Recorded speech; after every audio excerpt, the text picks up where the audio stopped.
Welcome everyone, welcome back to English owl. और पुरानी video में, लास्ट वीडियो में हमने डिस्कस किया है डेवलपमेंट क्या होता है और उसके जो टाइप्स होते हैं, डेवलपमेंट के क्या क्या टाइप्स होते हैं, या डेवलपमेंट जो होती है वो ग्रोथ से कैसे अलग होती है, वृद्धि से कैसे अलग होता है विकास। उसके बाद अगली वीडियो में हमने डिस्कस किए डेवलपमेंट के कुछ प्रिंसिपल्स, जिसमें आपको कुछ टॉपिक समझ आए, क्लैरिटी हुई पुराने टॉपिक से कि क्यों पहले हमारे ग्रॉस मोटर स्किल्स डेवलप होते हैं और बाद में फाइन मोटर स्किल्स डेवलप होते हैं। सो ऐसे डीप अंडरस्टैंडिंग के लिए बहुत सारे एग्जांपल्स देखे थे हमने कि बच्चों में कैसे वो पहले अपना हाथ पैर मारना शुरू करते हैं, फिर उसके बाद उंगलियों से चीज़ें पकड़ पाते हैं, और ऐसी बहुत सारी चीज़ें हमने डिस्कस की थी। जैसे कि मैंने आपको तारे ज़मीन पर मूवी का एक एग्जांपल दिया था लास्ट टू लास्ट वीडियो में। अब इस वीडियो में हमें डिस्कस करने हैं कुछ और प्रिंसिपल्स, और डेली लाइफ में हम उनको कहाँ कहाँ देखते हैं, और अंडरस्टैंडिंग डेवलप करनी है कि किस तरह से पेपर में क्वेश्चंस आते हैं इस टॉपिक से, और कहाँ तक हमें इसको पढ़ना है। हमें इसको बिल्कुल सरफेस लेवल पे नहीं, एक डीपर अंडरस्टैंडिंग के लिए जानना है, ताकि पेपर में आप इसको डेवलप करके, अंडरस्टैंडिंग डेवलप करके इसको आंसर आउट कर सको। सो लेट्स स्टार्ट आज का टॉपिक प्रिंसिपल्स ऑफ डेवलपमेंट का कंटिन्यूएशन। सो हमारा अभी तक हमने जो जो प्रिंसिपल्स डेवलप करे हैं, उसके अगला जो प्रिंसिपल है वो है फ्रॉम जनरल टू स्पेसिफिक।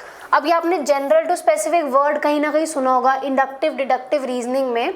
यहाँ पर भी वैसा ही कुछ मीनिंग है, जनरल से स्पेसिफिक। हमारा जो विकास होता है वो पहले जनरल होता है और फिर उसके बाद स्पेसिफिक होता है।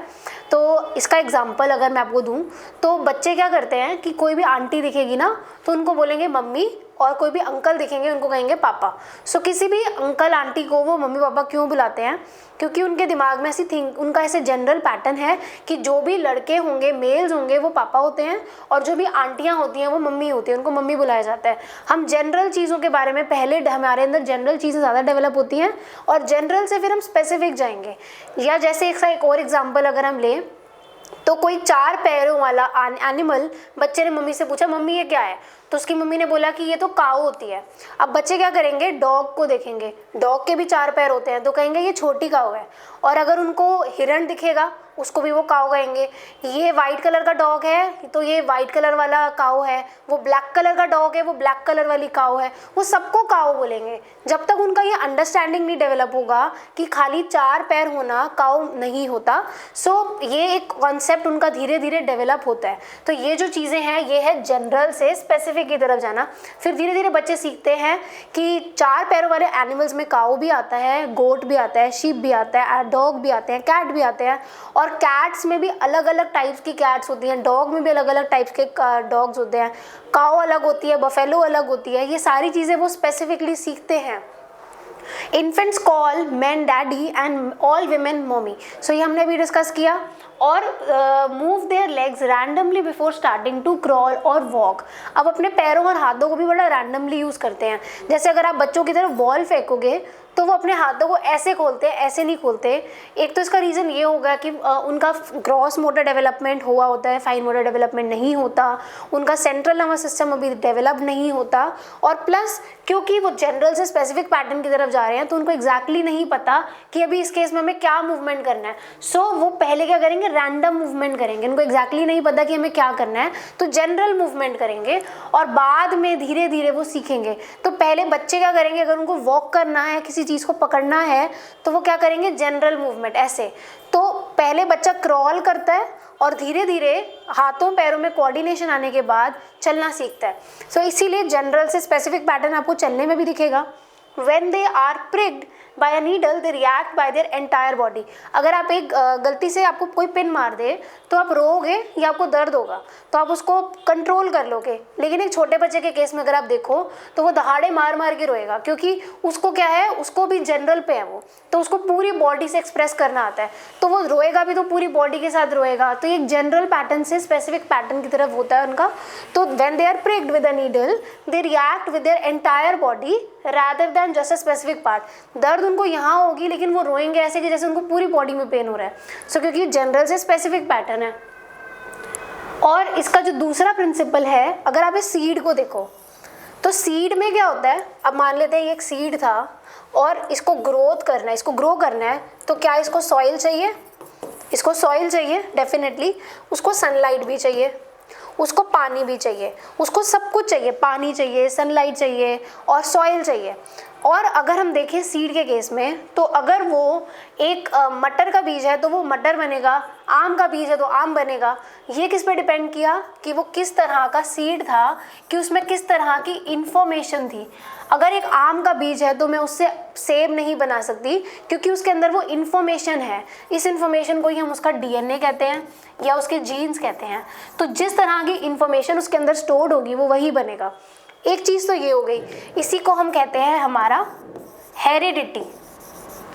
हेरिडिटी क्या होता है, इसको थोड़ा सा ब्रीफ में अगर हम देखें तो हेरिडिटी इज़ कि हम एक जनरेशन से दूसरी जनरेशन को कुछ इन्फॉर्मेशन पास ऑन करते हैं, जिससे अगली जनरेशन में वही फीचर्स हैं। अब आप बिल्कुल अपने मम्मी पापा जैसे दिखते होगे और अपनी मासियों से और आपकी बुआओं से आपकी शक्ल कम मिलती होगी। सिमिलरली आपके भाई बहनों की शक्ल आपसे ज़्यादा मिलती है अपने कज़न से, क्योंकि आपके अंदर जो इन्फॉर्मेशन आई है वो कहाँ से आई है, आपके पेरेंट्स से। और आने वाली जनरेशन्स की और आपकी शक्ल सेम नहीं होगी, क्योंकि इन्फॉर्मेशन जो है वो चेंज हो रही है। सो ये सारी जो चीज़ें हैं, इन्फॉर्मेशन जो हमारे अंदर स्टोर्ड है, जो कि वन जनरेशन से नेक्स्ट जनरेशन तक जाती है, उसी को हम हेरिडिटी कहते हैं। सीड कैसा होगा वो किस पे डिपेंड करेगा कि उसमें कैसी इन्फॉर्मेशन है। तभी हर सीड अच्छा नहीं होता, क्योंकि उसकी हेरिडिटी अच्छी हो या ना हो वो उस पर डिपेंड करेगा। लेकिन अगर एक सीड एवरेज है और हमने उसको एक्सीलेंट फर्टिलाइज़र, मैन्योर, खाद वगैरह अच्छे से दिया, उसको अच्छी सनलाइट मिली, अच्छा पानी मिला, तो वो सीड अच्छा सा पेड़ बन जाएगा। वहीं अगर एक बहुत बेहतरीन सीड है और उसको मैंने प्रॉपर सॉइल नहीं दिया, प्रॉपर पानी नहीं दिया, तो वो सीड क्या होगा, थोड़े टाइम बाद वो प्लांट जब बनेगा तो वो बहुत अच्छे से डेवलप नहीं होगा, या मे बी वो खाली एक सीड बन के ही मर जाएगा। सो ये जो चीज़ है ये आपको क्यों समझाई है, क्योंकि हेरिडिटी के साथ साथ हमारा जो एनवायरनमेंट होता है वो बहुत इम्पॉर्टेंट होता है। ऐसे कई बच्चे होते हैं स्कूल में जो पढ़ाई में बहुत अच्छे होते हैं, क्योंकि उनकी ना मेमोरी, उनकी थिंकिंग, उनकी हेरिडिटी बहुत अच्छी है। उनके घर में पेरेंट्स जो है उनका दिमाग बहुत अच्छा होगा, तो बच्चे के अंदर भी हेरिडिटी के थ्रू वो सारी चीज़ें ट्रांसफ़र हो गई, तो बच्चा बहुत इंटेलिजेंट है। लेकिन घर का एटमॉस्फेयर ऐसा नहीं है, घर में जो पेरेंट्स हैं वो लड़ते झगड़ते रहते हैं, या उसको कोई मोटिवेट नहीं करता, ऐसे एक्सपीरियंसेस नहीं मिलते, या मान सकते हैं कि वो थोड़ा पुअर बैकग्राउंड से है वो बच्चा, जहाँ पे उसको अच्छे एटमॉस्फेयर नहीं मिला, तो वो बच्चा जो है इंटेलिजेंट होने के बावजूद वो डिग्रेड हो गया, मतलब वो डेवलप नहीं कर पाया, ज़्यादा अच्छा पढ़ाई में अच्छा बन नहीं पाया। वहीं एक बच्चा जो कि एक एवरेज इंटेलिजेंस के साथ पैदा हुआ है, जो कि बहुत एवरेज बच्चा है, उसको अच्छे से ट्यूशन्स लगा दिए जाएँ, अच्छी शिक्षा दी जाए, घर के ऐसे एटमॉस्फेयर हो जिसमें बच्चे को मोटिवेट किया जाता है, तो ऐसे एटमॉस्फेयर में बच्चा कुछ कर जाता है। सो हम ये कह सकते हैं। और अगर बच्चा एवरेज है, उसका कहीं ना कहीं इम्पैक्ट पड़ेगा कि वो पढ़ाई में कैसे करेगा, कैसे परफॉर्म करेगा। तो हम ये कह सकते हैं कि हम ये नहीं कहेंगे कि खाली एनवायरनमेंट इज़ वेरी इंपॉर्टेंट या हेरिडिटी इज़ वेरी इंपॉर्टेंट, लेकिन इन दोनों का एक मिश्रण, एक इंटरवोवन कनेक्शन होगा, जिसकी जो हमें इम्पैक्ट करेगा कि हम कैसे डेवलप होंगे। और डेवलपमेंट इज़ प्रिडिक्टेबल। प्रिडिक्टेबल का मतलब क्या होता है, जैसे कि अगर आज हम न्यूज़पेपर में चेक करें तो उसमें कॉलम बना होता है, हमें पता चल जाता है कि आज बारिश होनी है या नहीं होनी, या आज कितनी धूप पड़नी है, कितना एटमॉस्फेयर रहना है, कैसा एटमॉस्फेयर रहना है आज, और प्रेसिपिटेशन कैसी है, बारिश कैसी है। तो हम डेवलपमेंट को भी ऐसे प्रिडिक्ट कर सकते हैं। तो अगर एक बच्चे का, अगर मैं एक्सरे स्कैन करके देखूँ कि उसकी जो बोन्स हैं वो कितनी डेवलप्ड हैं, या फिर मैं बच्चे की टेस्ट करूं कि उसकी मसल्स कितनी डेवलप हो गई। हमें पता है हमारे अंदर 206 हड्डियां होती हैं। ये जो 206 हड्डियां होती हैं ये बचपन से नहीं होती, धीरे धीरे डेवलप होती हैं। हमारी जो बोन्स हैं, एक बोन दूसरी बोन से जुड़ जाती है। बचपन में हमारे बहुत सारी बोन्स होती हैं और धीरे धीरे वो बोन्स कम हो जाती है, क्योंकि एक बोन दूसरी बोन से चिपकती है, वो हाइट में हेल्प करता है, ग्रोथ में हेल्प करता है। सो हमारी जो बोन्स है उसका पैटर्न चेंज होता है, उसका स्ट्रक्चर चेंज होता है। ये सारी जो चीज़ें हैं इससे हमें पता चल जाता है कि हम कौन से ग्रोथ एज में हैं, कौन से ग्रोथ ईयर में हैं। सो हम ये कह सकते हैं कि डेवलपमेंट को प्रिडिक्ट किया जा सकता है। अगर आपने एक्सरे स्टडी करी बोन्स की, रिस्ट ऑफ द चाइल्ड की, ऐसी चीज़ों से हम अंदाज़ा लगा सकते हैं कि ये बच्चा कौन सी स्टेज में है। या जैसे आईक्यू टेस्ट होते हैं, आईक्यू टेस्ट से भी कुछ आइडिया लग सकता है कि बच्चे की थिंकिंग अभी किस एज के अकॉर्डिंग है। जो अलग अलग टेस्ट आईक्यू में है कि इस एज के अकॉर्डिंग बच्चे का इतना संज्ञानात्मक विकास हो जाना चाहिए, क्या वो डेवलपमेंटल स्टेज में वो रीच कर चुका है कि नहीं, उससे हम प्रिडिक्ट कर सकते हैं कि बच्चा कौन सी एज में है, वो इन्फेंसी में है, शैशवावस्था में है, बाल्यावस्था में है। सो ये सब हम प्रिडिक्ट कर सकते हैं। सो हम कह सकते हैं कि डेवलपमेंट जो है वो प्रिडिक्टेबल है।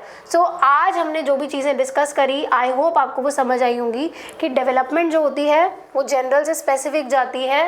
डेवलपमेंट जो होती है वो एक हेरिडिटी और एनवायरनमेंट दोनों का मिश्रण है, कोई एक चीज़ का नहीं। तो कहीं ना कहीं हेरिडिटी और एनवायरनमेंट का ही बैलेंस है जो बच्चा होता है। और इसके बाद हमने डिस्कस किया डेवलपमेंट जो है वो प्रिडिक्टेबल होती है। सो आई होप आपको ये वीडियो अच्छी लगी होगी, और ऐसी ही इन्फॉर्मेटिव वीडियोस के लिए प्लीज़ चैनल को सब्सक्राइब करिए।